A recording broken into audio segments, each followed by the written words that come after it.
وأصلي وأسلم على النبي الأكرم والرسول الأعظم سيدنا محمد صلوات ربي وسلامه عليه، ثم أما بعد.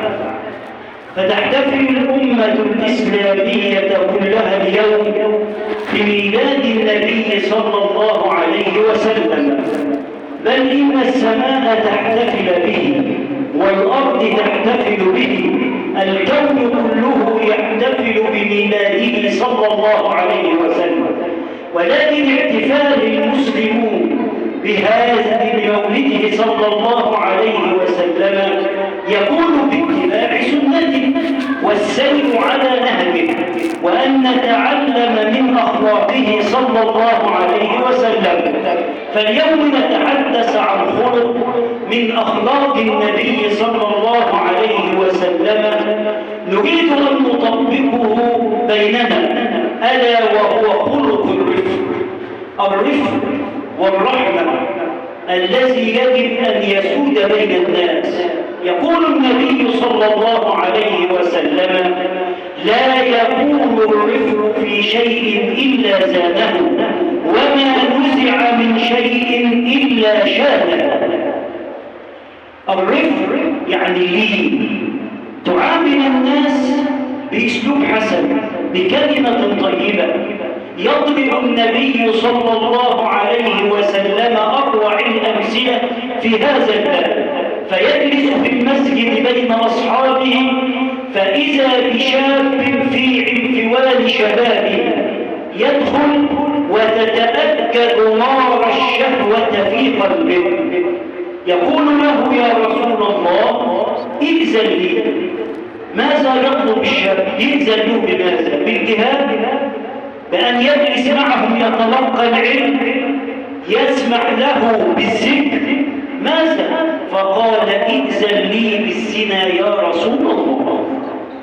اعطني ترخيص بالزنا يا رسول الله. الصحابة ضده. كيف يتبرع شاب ويدخل على النبي صلى الله عليه وسلم الذي جاء ليتمم مكارم الأخلاق ويطلب منه هذا؟ النبي الذي قال الله فيه: وإنك لعلى خلق عظيم. فغضب الصحابة، هموا ليضربوه، لولا رسول الله فأشار إليه بالجلوس بجواره وصرف الصحابة، ثم نظر إليه برفق الأنبياء وقال له: ماذا تريد؟ قال: اسمح لي أو إذن لي بالزنا. فقال له: أترضاه لأمك؟ قال: لا. قال: أترضاه لأختك؟ الشاب قال: لا. قال: أترضاه لعمتك؟ أترضاه لخالتك؟ في كل مرة الشاب يقول: لا، جعلني الله فداؤك يا رسول الله. فقال: كذلك الناس لا يرضونه لأمهاتهم ولا لخالاتهم ولا لأخواتهم ولا لعماتهم.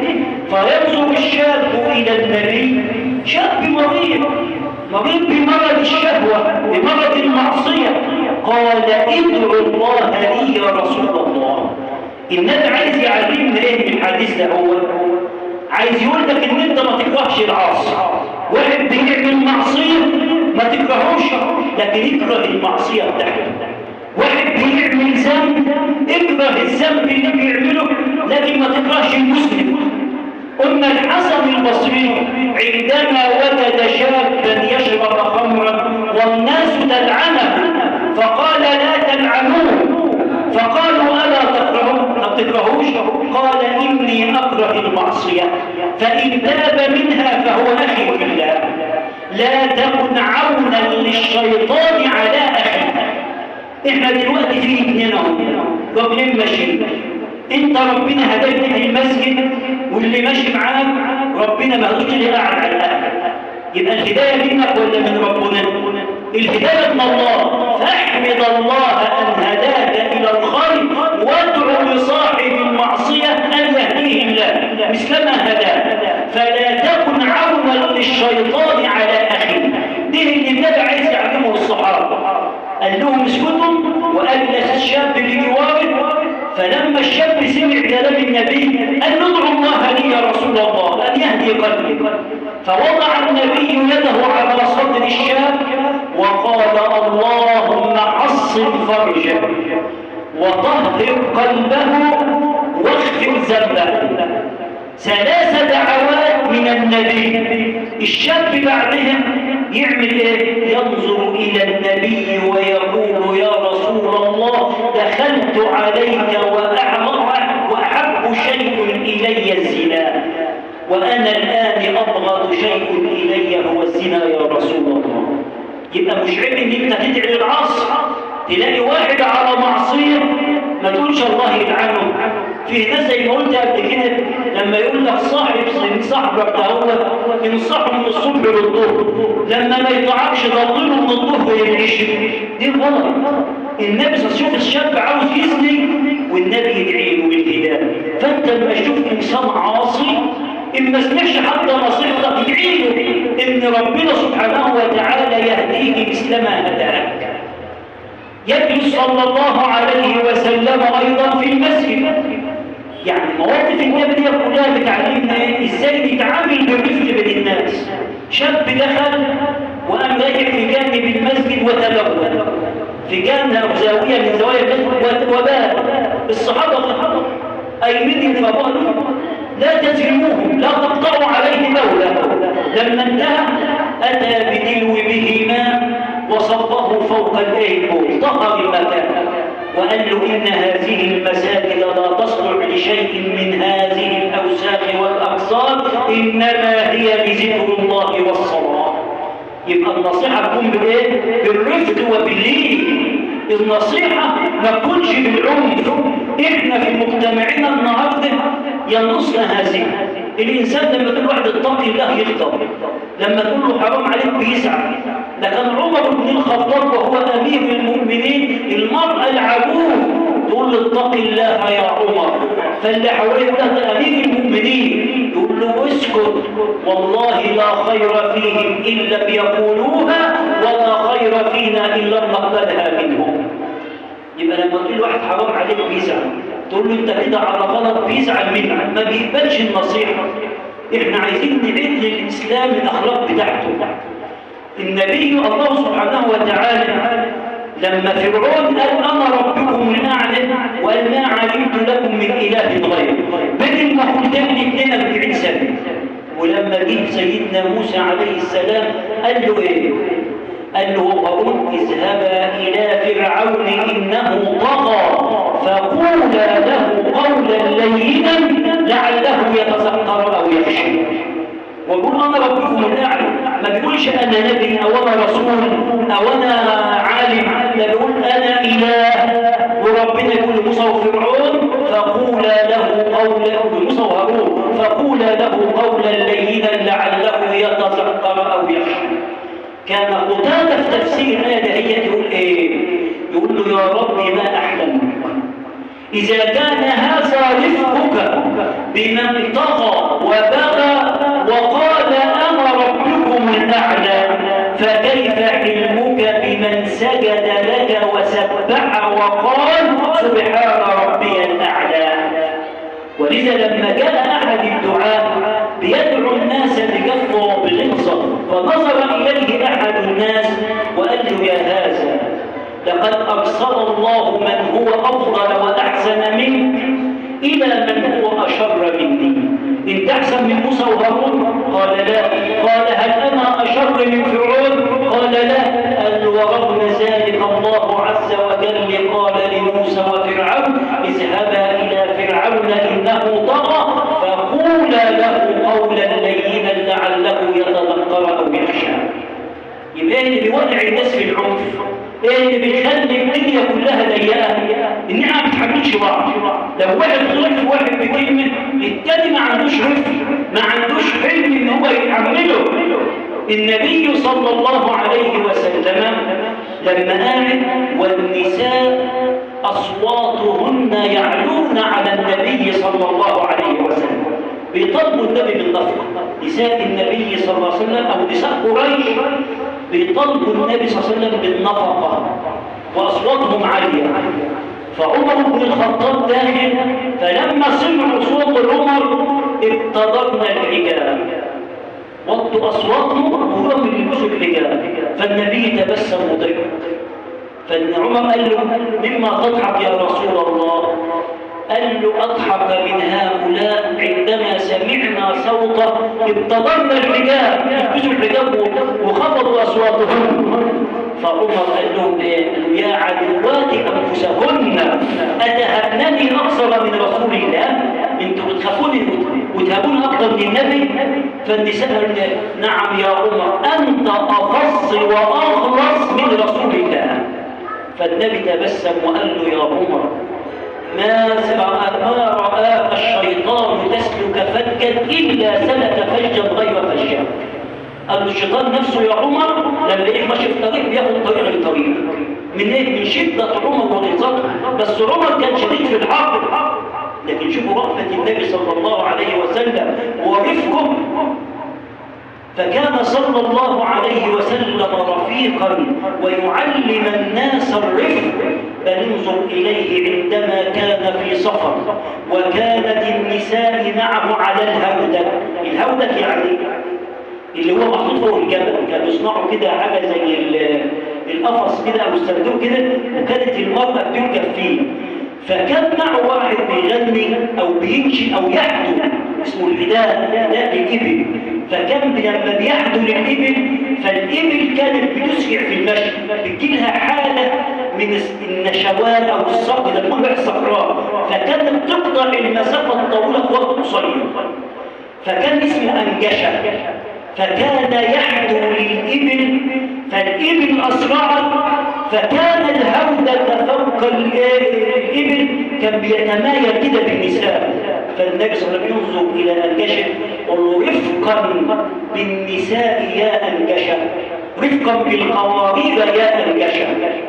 يعني يقول له رفقا، خايف على المرأة. شوف الرفق بتاعه حتى وخوفه على مشبه المرأة بالقارورة، والقارورة هي الزجاجة التي تمتلئ بالماء، فإذا كسرت فتصيح الصلاح. فشبه المرأة في رقتها بمثل هذه القارورة، فقال: رفقا بالقوارير يا أنكشة.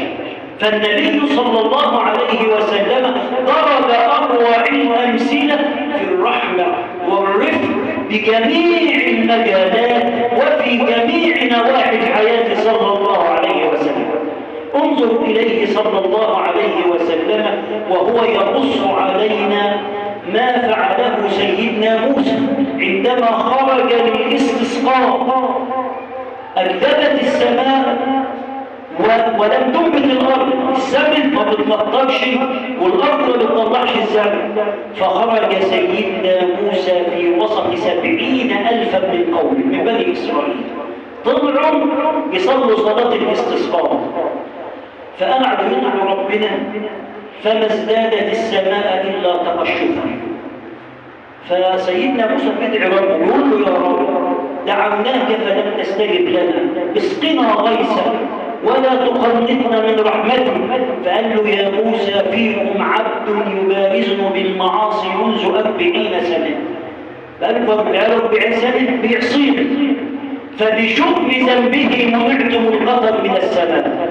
يبقى احنا بذنوبنا ربنا بيمنع عنا الارزاق، بيمنع عنا الخير. ائمره يا موسى ان يخرج من وسطنا. سيدنا موسى قال له: يا رب، أن يبلغ صوتي وسط 70,000 هنادي ازاي؟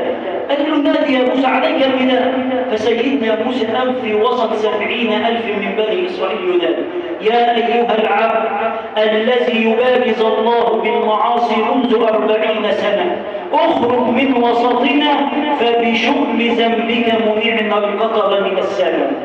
العبد تلفت يمينا وشمالا فلم يخرج أحد، فعلم أنه هو المقصود، فوضع رأسه في حجر أو في ثيابه كده وقال له: يا رب، تبت إليك أجل أن تصدرني. فلسه ما خلصت كلمته، ربنا سبحانه وتعالى تلبدت السماء بالغيوم وأمطرت السماء. سيدنا نوح قال له: يا رب، دعوناك وقلت فيكم عبد عاصي وأمرت أن ما خرجش الدنيا مطر. قال له: يا موسى، سقيتكم بنفس العبد الذي منحتكم به. تاب بينه وبينه سيدنا موسى قال له يا رب أرني ذلك العبد التائب النادم. التائب النادم على فعل. قال له يا موسى أفلا أفضحه وهو عاصي أفأفضحه وقد تاب؟ يبقى شوفوا رفق ربنا بالعباد. قال له لو هو بيعصينا انا سترته، يوم ما يتوب افضحه.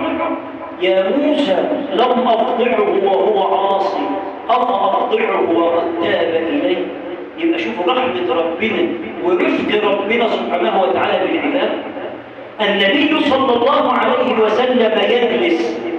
اليهود زي ما قلنا كانوا بيكذبوه وبيؤذوه وبيحاربوا الدعوه، فكانوا يعدوا عليه يجوا عليه يقولوا السلام عليك يا محمد. يقولوا السلام عليكم، بدل يقولوا السلام عليكم يقولوا السلام عليكم يا محمد، يعني الموت عليك. يدعوا عليه ان هو يموت.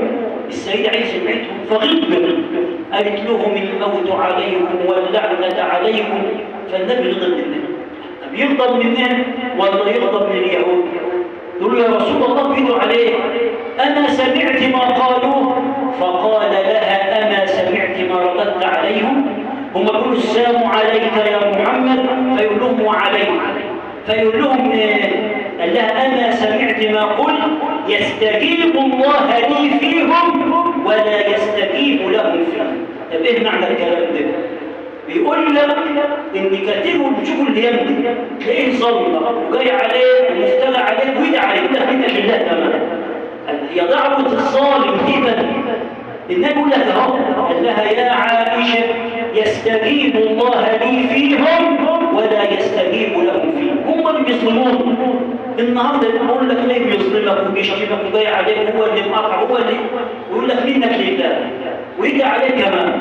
لا يستجيب الله عز وجل له.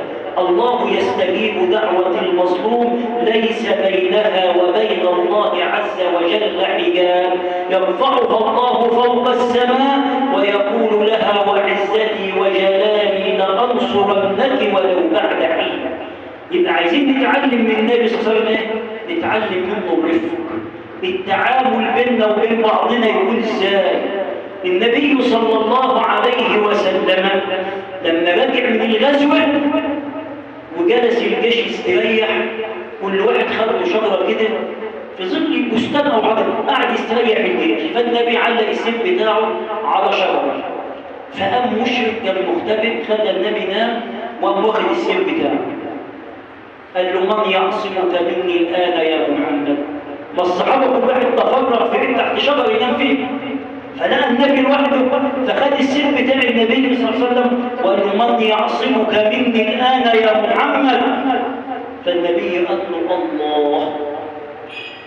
احنا دلوقتي بنسمع كلمة الله كلمة عادية. لما كان واحد يقول لواحد منك لله كان بيرتجف قلبه. ليه؟ عارف عظمة ربنا شكلها ايه؟ النهارده بيبقى سامي يقول له منك لا واحلف يقول لك الفرق ايه؟ ليه؟ جعل الله أهون الناظرين إليه. مش عارف قيمة ربنا. شوفوا المشرك نفسه لما بيقول له من يمنعك أو يعصمك مني الآن يا محمد؟ قال له الله، فسقط السيف من يد المشرك. شوفوا المشرك هو عارف عظمة ربنا قد إيه، فالنبي خده قال من يعصمك مني الآن؟ قال له عفوك وحلمك يا محمد. عارف مش هتعمل حاجة يا محمد. فعفى عنه النبي صلى الله عليه وسلم وهو الذي يريد أن يقتله.